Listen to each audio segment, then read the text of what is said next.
Ayat 71. A'udzu billahi minasyaitonir rajim. A'udzu billahi minasyaitonir rajim. Bismillahirrahmanirrahim. Bismillahirrahmanirrahim. Waman dan barang siapa taba yang tobat, Taba yang bertaubat, wa amila dan beramal, solihan yang baik-baik, sholihan yang baik-baik, fa innahu maka sesungguhnya dia yatubu bertobat,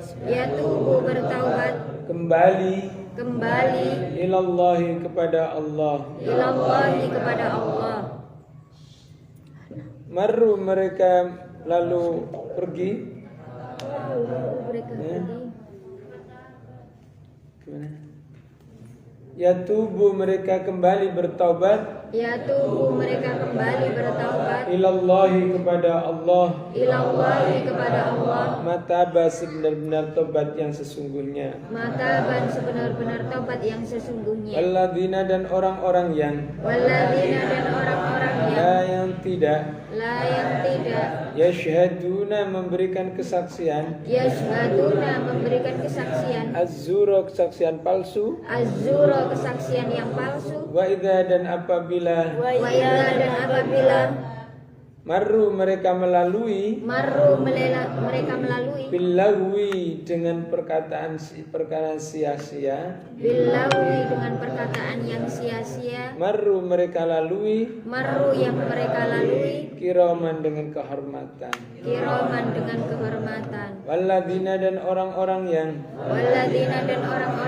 idza apabila Zukiru diberi peringatan biayati dengan ayat-ayat Rabbihim Tuhan mereka lam tidak yakhirru mereka tunduk alaiha atasnya summan seperti orang-orang yang tuli, wa umyan dan orang-orang yang buta. Ini kelanjutannya, kelanjutan daripada penjelasan ayat kemarin, ayat 70, dan ini ke ayat 71-nya. And wherefore repent and thus righteous good deeds, bertobat serta beramal soleh, maka fa innahu yatubu ilallahi mataba, dan verily he repent towards Allah with true repentance. Tobatnya itu yang sesungguhnya. Tobat yang sesungguhnya itu tobat kepada Allah Ta'ala dengan disertai amal baik. Amal baik itu amal yang bermanfaat untuk orang lain, amal yang benar-benar dirasakan oleh umat banyak, kebutuhan orang lain, bukan hanya berdampak pada dirinya, tapi dampaknya itu beneficiariesnya itu ada, nampak nyata. Jadi ada benefit yang bisa ditunjukkan amal soleh. Jangan dipikir bahwa amal soleh itu hanya sholat, bukan. Kalau kamu sholat dampaknya ke orang apa? Hasil sholatnya yang tanhanil fahsya wal munkar itu, yang sholat itu kemudian menunjukkan itu. Jadi amal yang dimaksud dengan amal soleh itu amal yang bisa dirasakan manfaatnya oleh orang lain. Itu baru amal soleh.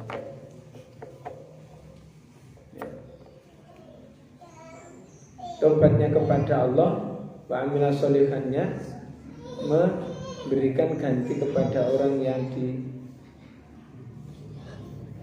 dizalimi.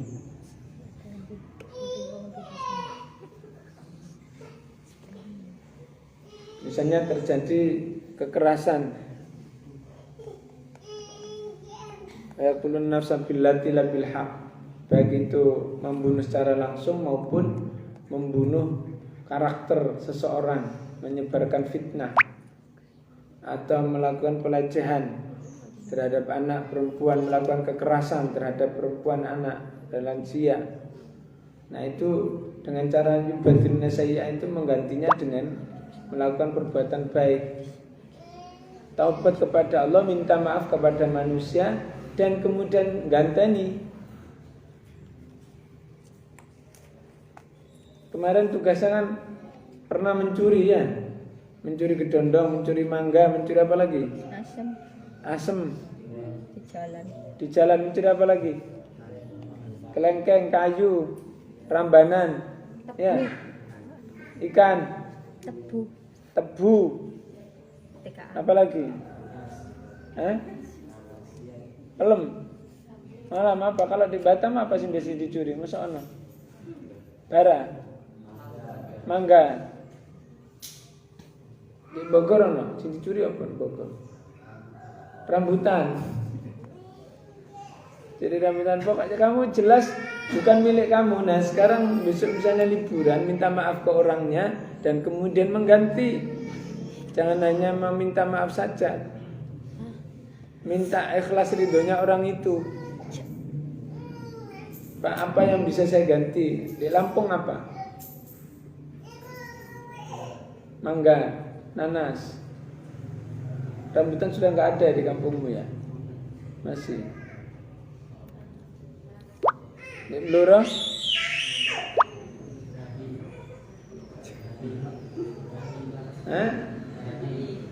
Kamu sudah mencuri jati? Yang kecil-kecil sudah mencuri jati? Bagian apa yang kecil kamu? Enggak Pak Men? Masa yang kecil-kecil sudah ikut curi jati? Bagian apa? Bagian jaga? Jaga Joko polisi dulu nyoba ngono ya. Iki dosa wong tua iki. Kalau kamu belum balik, bagian jaga di luar hutan, ya dosane wong tua. Tapi kalau sudah balik, ya podo dosane wong tua, ya dosamu dhewe. Dosa jariah itu. Untungnya kamu dimasukkan pesantren dan tobat. Cuman kamu minta maaf ke siapa coba? Yang nanam jati itu siapa? Jati itu milik pemerintah. Kemudian kamu curi. Terus ya apa? Ya lah syukuran ana sapa? Mau mandor mantri ya bukan milik dia. Milik minta maaf ke presiden, ke anggota dewan. Presiden ini sapa saat menanam?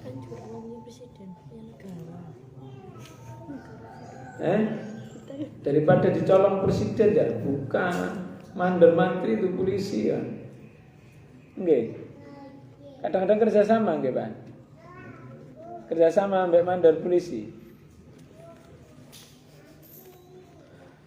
Ya apa caranya minta maaf kayak gitu? Buat video. Video disebar. Membuat video disebar. Mohon maaf para pemilik hutan, saya mencuri jati dulu dari usia kecil sampai dewasa sudah sekitar berapa kubik? Saya mau ini gue sama ditangkap ya alhamdulillah.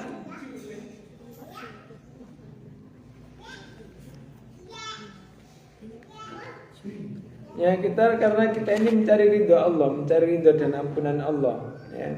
Bagaimana agar bisa diterima diri kita, jiwa kita, baik saat ini masih hidup, bisa komunikasi dengan Allah, maupun nanti ketika kembali diterima oleh Allah di sisinya. Jadi wa'amlas fa innahu yatubu ilallahi mataba. Sungguhnya tobat yang sesungguhnya itu adalah disertai dengan amal soleh. Setidaknya kalau dulu saya mencuri, saya dulu membunuh, saya dulu berzina, naudzubillah dzalik, ya itu tinggal solehannya diganti, misalnya sedekah apa yang setara dengan apa yang kita lakukan. Kalau sekarang orangnya nggak ada, yang kita berbuat dosa tadi ya anak cucunya, keturunannya sindikai yang diganti. Ya. Walladzina la yashhuduna az-zur wa idza marru bil lagwi marru kirama. Di ayat 72, dan orang-orang yang tidak memberikan kesaksian palsu, ini artinya satu paket ya. Kesaksian palsu itu dosanya padha mbek zina, padha mbek mateni wong, padha ambek apa tadi satunya? Nah, mencuri, di situ ada mencuri tah. Syirik. Di ayat ini enggak ada mencuri. La yashhaduna zur wa idza marru, dan apabila mereka bertemu dengan orang-orang yang mengerjakan perbuatan-perbuatan yang tidak berfaedah, mereka berlalu dengan menjaga kehormatan dirinya.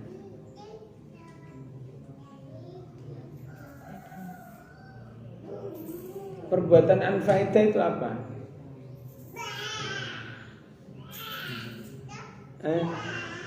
Apa hubungannya dengan kesaksian palsu?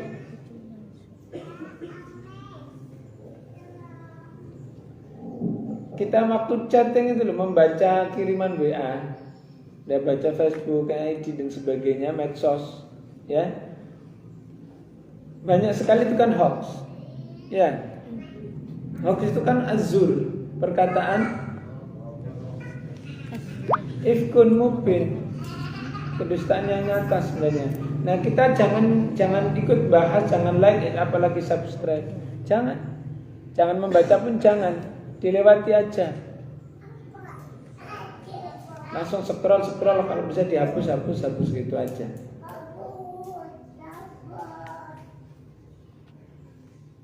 Ada beberapa grup yang hanya setiap hari itu olok-olok, hanya setiap hari itu menghujat pemerintah tok, yang satunya membela tok. Jadi satu grup itu 2 orang yang senantiasa, satunya membela mati-matian pada pemerintah, satunya dengan sepenuh jiwa raganya itu ngolok-ngolok semua kebijakan. Kita scrolli wae, dihapus. Sudah berapa kali keluar dimasukkan lagi. Ya wis, mungkin dia ingin melihat saya. Saya nggak perlu baca, pokoknya cek langsung seret gitu. Ya, maru, harusnya kita harus melalui itu semuanya dengan kiromah, dengan menjaga kehormatan. Menjaga kehormatan diri kita masing-masing, tidak ikut mengolok-olok dan juga tidak ikut membela, karena tidak tahu apakah informasi yang dibawa itu benar atau tidak. Karena sama-sama membawa bukti, apakah bukti kedua bukti itu benar atau tidak. Nah, dalam dunia maya, di dunia nyata, misalnya kita lihat bagaimana kemarin banyak peristiwa di surat An-Nur yang sering terjadi saat ini. Misalnya terjadi berita perselingkuhan, ya, bahkan mantannya cerita langsung, apakah ya benar? Tahu. Dan apa hubungannya dengan kita? Artis-artis yang melakukan itu, yang berita-berita, ada hubungan kita enggak? Tidak. Keluarga kita enggak toh? Ya kenapa juga kita ikut terlibat dan ikut berkomen? Enggak usah dikomentari. Dan orang-orang yang apabila diberi peringatan dengan ayat Tuhan, mereka tidak bersikap sebagai orang-orang yang tuli dan buta. Artinya sebaliknya, sumum bukmun umyum fahum la yarji'un, itu orang-orang yang buta, tuli, bisu atas apa yang dibacakan kepada mereka ayat-ayat Allah. Ukurannya kepada kita sekarang, kalau ayat-ayat Al-Quran dibaca, bibir kita ingin menirukan enggak? Bahkan ketika wiritan ngguri lo mingkem bae. Iya. Nah, itu ukurannya. Setidaknya kita mendengar dengan senang. Kalau itu berupa firman untuk sebuah peringatan. Kalau zikir wirid ya harusnya kan mengikuti. Karena diajak untuk bersama. Kan jelas beda ketika ada lagu yang kita sukai diperdengarkan di telinga kita, bibir kita biasanya kemudian ikut. Setidaknya ya, kaki kita bergerak-gerak menghentak-hentak. Betul enggak? Siap, betul. Kaki kita menghentak, tangan kita kemudian apa? Kepala kita juga mungkin juga kemudian tubuh kita ikut goyang. Tapi begitu Al-Quran dibaca, bibir kita enggak, telinga kita enggak dengar, otak kita juga enggak nyambung. Nah itu bedanya.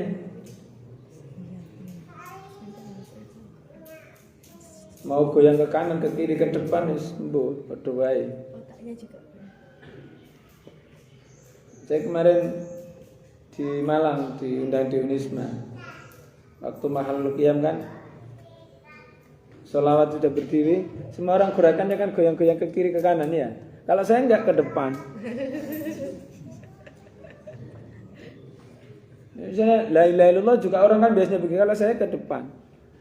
La ilaha illallah, la ilaha illallah, enggak mau. Kayak gini kan berarti enggak mau. Misalnya ngerti moh gitu kan. Kalau aku gini. Kalau mas ngantuk Pak. Kalau kamu kan beda-beda sama ke depannya, kamu ke belakang ke depan, ke atas ke bawah, ke atas ke depan. Kalau saya ke belakang depan. Jadi maju. Kalau kamu kan turun, tes. Kalau orang-orang gini-gini, yang enggak lah. Nanti mau duit, mau rezeki kan ngono. Kalau aku ya insyaallah kayak gini. Itu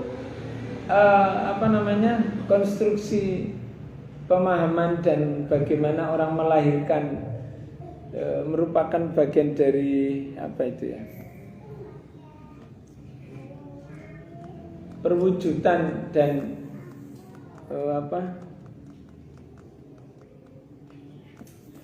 apa itu namanya, dari hasil pemahaman otak, jiwa, pemikiran kita kemudian terkonstruksi dalam gerakan kita. Nah gerakannya mau melompat-lompat, mau ke depan, mau ke kanan, ke kiri, itu kan hanya bagian dari penghayatan saja. Apakah nggak boleh hanya ilallah, la ilaha illallah, la ilaha illallah, ilallah, la ilaha illallah, la ilaha illallah, la ilallah, la ilaha. Suka-suka dong. Saya bisanya begitu kok. Ya enggak? Jadi jangan yang bawa yang benar itu hanya begini-begini aja. Sama kemarin ditanyakan, bagaimana itu sholatnya begini-begini. Masa ya begini-begini juga. Nah, ngene-ngene ya kasih sholat. Ya enggak?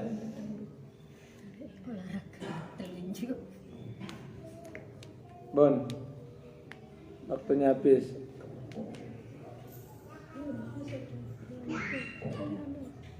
Jadi suman umyan itu baik secara fisik maupun kemudian pengamalannya. Kita jangan termasuk yang sumum bukmun umyin fa belajar ini itu maksudnya dari ayat ini. Ya. Sehingga kita artinya memanfaatkan pendengaran, penglihatan dan hati untuk menangkap semua potensi, menangkap semua sinyal yang diberikan Allah kepada kita dari bacaan Al-Quran tersebut. Nah, tinggal kita melihat ketika Al-Quran ayat dibaca, ketika firman-firman Tuhan dibaca, ketika Baqiyatus Sholihah itu dibaca, nyambung enggak di otak kita, di telinga kita, dan kemudian mengikutinya dengan itu. Maka ketika ayat dibaca, dengarkanlah, ikutilah, la'allakum itu sudah jelas. Ya, saya kembalikan ke ada tambahan, ada pertanyaan. Ini hari Ahad yang penuh dengan khidmat, manfaat, barokah, syafaat. Tafadhol, silakan. Tertarik. Tentang kesaksian palsu yang saat ini mungkin nggak terasa, yaitu ketika penyaksian terhadap mayit biasanya. Padahal mayit itu nggak pernah sholat, tapi mudinnya itu biasanya ini orang baik ya, nggih. Nah, itu adalah termasuk kesaksian palsu, padahal dia bukan orang baik karena sholat aja enggak, dan juga perbuatan-perbuatan pelanggaran yang salah yang lainnya. Nah, yang kedua tentang tuli bisu ini perlu ditekankan kepada santri, terutama santri kita ya. Ketika imamnya ngajak wirid terus tetap diam aja, bahkan nggak ikut umi-umi ya.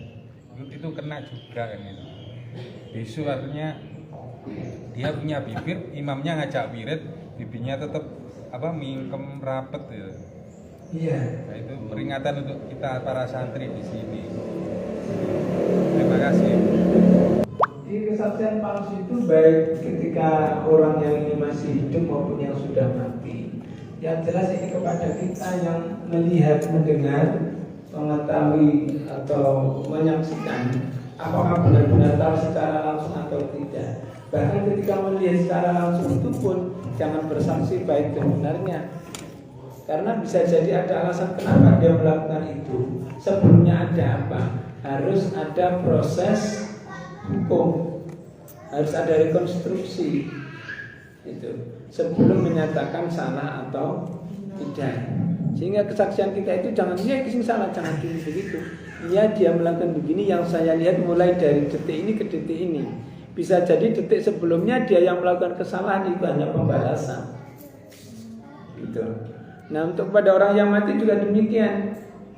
Niki orang saya nggih, yang muslim nggih.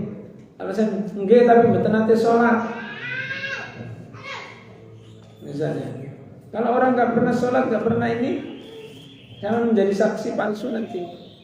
Kesian.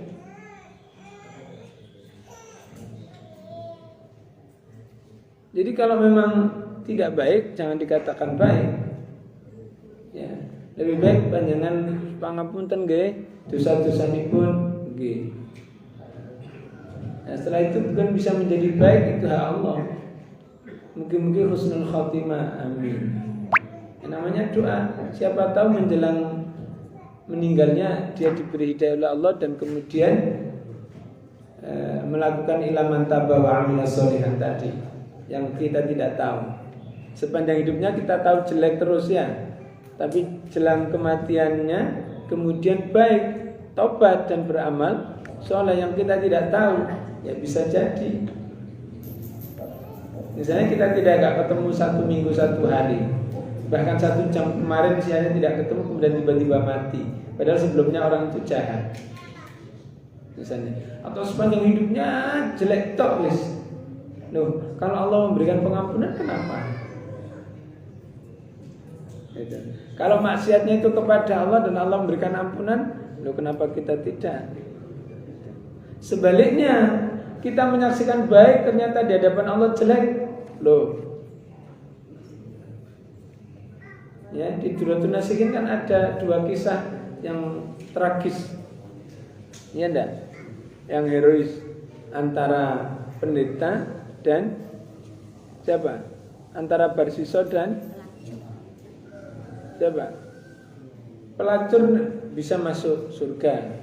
Ada yang ahli ibadah tapi kemudian, nah itu memang sulit antara bagaimana husnul khotimah dan syu'ul khotimah. Sehingga kita memang sulit untuk mempersaksikan itu, mayat itu bagaimana baik dan buruknya. Betul. Oke. Time is over. Oke. Terima kasih.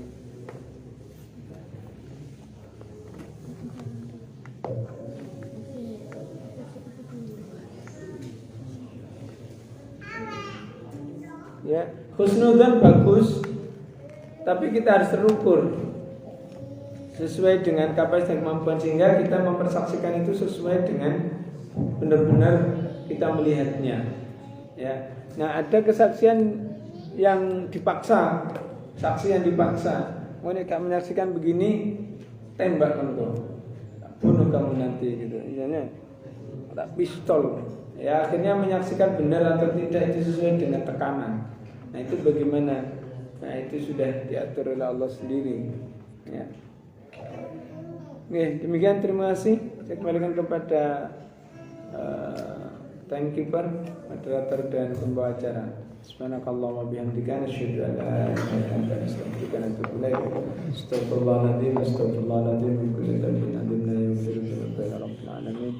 Ihdinas siratal mustaqim. Assalamualaikum warahmatullahi wabarakatuh. Waalaikumsalam.